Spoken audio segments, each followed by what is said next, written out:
जन स्वराज के सूत्रधार प्रशांत किशोर आज बिहार बदलाव यात्रा के क्रम में बांका के अमरपुर और जमुई के झाझा में जनसभा करने पहुंचे।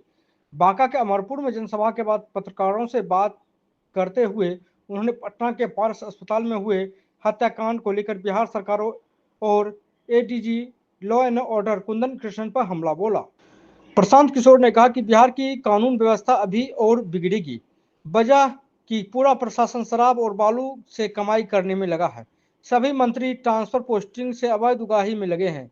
यह लोग कानून का काम कम करेंगे। जब सरकार का मुखिया ही अचेतन अवस्था में होगा तब तो स्थिति बिगड़ेगी ही। उन्होंने ADG law and order Kundan Krishnan के बयान को लेकर कहा कि यह ऐसे अधिकारियों और सरकार की मानसिकता को दिखाता है। जिम्मेवारी लेने के बजाय और दोषी अधिकारियों पर कार्रवाई की बजाय समाज पर या किसान मजदूरों पर दोषारोपण कर रहे हैं। पारस अस्पताल का वीडियो देख लीजिए। पैंट शर्ट पहने लोग जाकर गोली मारते दिख रहे हैं। एडीजी को अगर ये किसान दिख रहे हैं तो उन्हें अपने आंख के जांच करनी चाहिए। वहीं शुक्रवार को प्रधानमंत्री मोदी के मोतिहारी आगमन को लेकर प्रशांत किशोर ने कहा कि वो चौथी बार बिहार आ रहे हैं। मैं लगातार कह रहा हूं कि मोदी जी को यह बताना चाहिए कि बिहार में शिक्षा व्यवस्था कब सुधरेगी, युवाओं का पलायन कब रुकेगा, बिहार में फैक्ट्री कब लगेगी, ताकि हमारे बच्चों को गुजरात ना जाना पड़े। हमें रेल या सड़क नहीं चाहिए, वो हम लोग खुद कर लेंगे।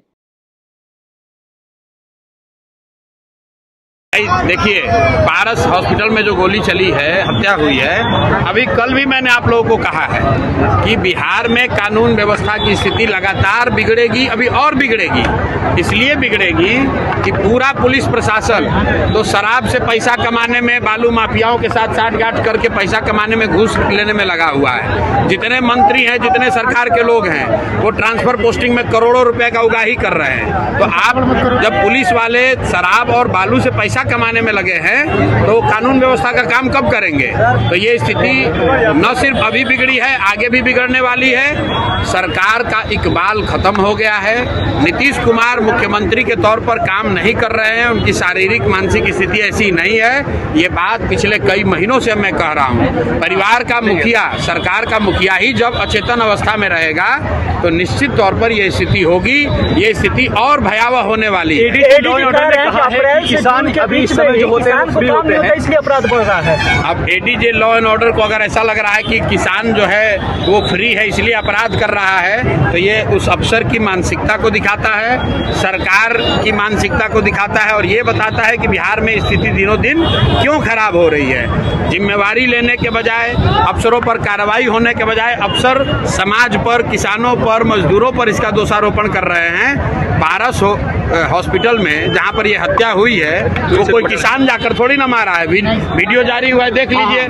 बाजाप्ता लोग 5 गन लेकर जा रहे हैं और जींस पैंट से और शर्ट से निकाल कर मार रहे हैं। और एडीजी लॉ एंड ऑर्डर को किसान खेत में रोपनी करने वाला दिख रहा है तो उनको आंख की जांच कराने की जरूरत है। कि शराबबंदी की बात करने वाले लोग बेशर्म हैं।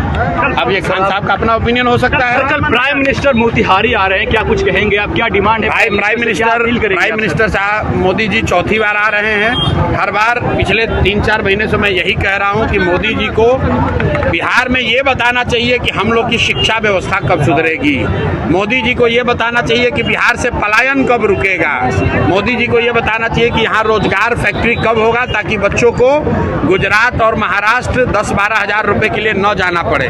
बाकी की जो बात कर रहे हैं मोदी जी, एक ट्रेन दे देंगे, एक रोड बना देंगे, इसकी हम लोग को जरूरत नहीं है। ये हम लोग सब अपने से कर सकते हैं। हम लोग के बच्चों के लिए रोजगार होना चाहिए, पलायन बंद होना चाहिए। 2 रुपया कम मिले लेकिन बच्चे अपने परिवार के साथ रह सके, लोग अपने परिवार के साथ रह सके, पढ़ाई कर सके, रोजगार कर सके। लोगों की ये इच्छा है। और आपने अभी सभा में देखा, मैंने पूछा भाई अगर वोट बिहार का है तो फैक्ट्री कहाँ लगना चाहिए? लोगों ने कहा बिहार में लगना चाहिए।